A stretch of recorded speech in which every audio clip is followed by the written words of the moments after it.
There will be a system maintenance of the Kenya power systems, and as you wake up tomorrow, the new electricity tariffs will have taken shape.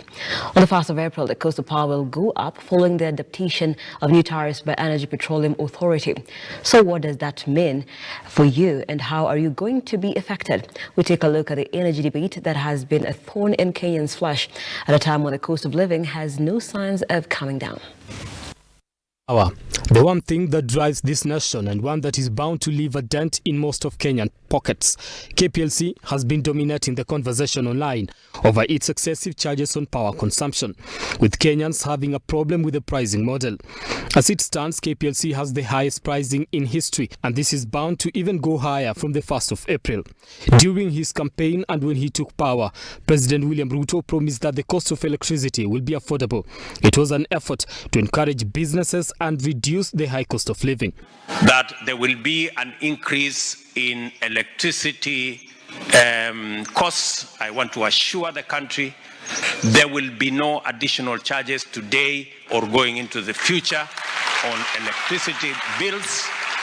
But ever since, that promise seems to have been nothing but hot air, as prices keep rising by the day.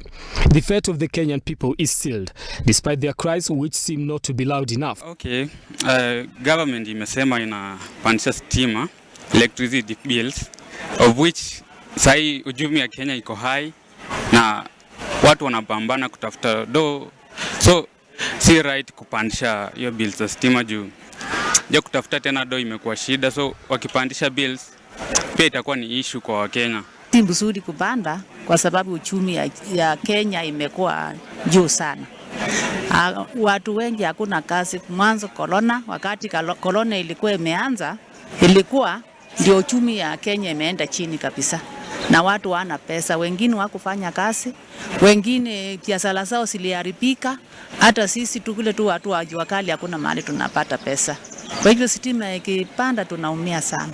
Yani ile issue ya kwanza story za stima, hata watu wengi saizi wameanza kumove kwa solar, cause to respect vile gava imeingia hii stima iwe irudi chini, cause ndio imeshikilia.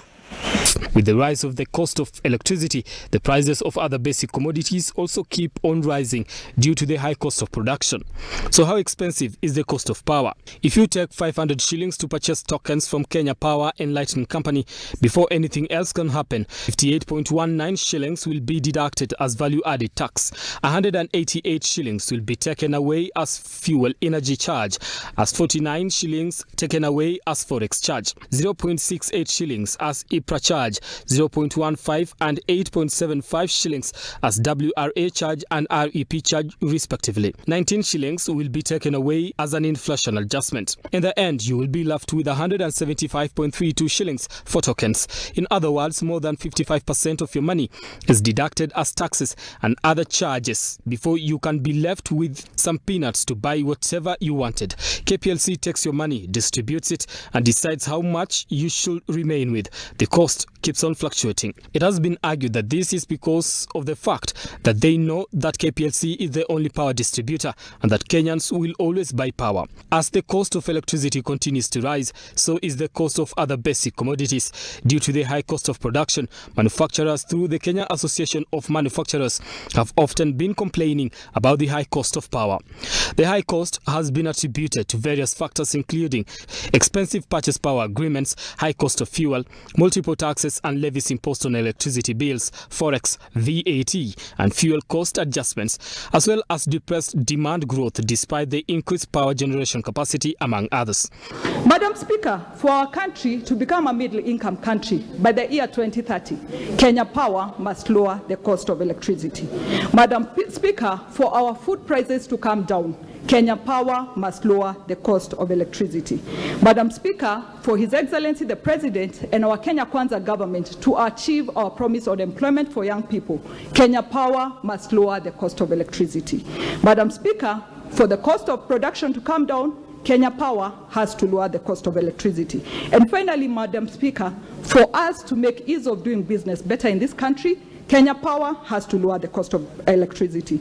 Compared to other countries, Kenya still has the highest cost of electricity.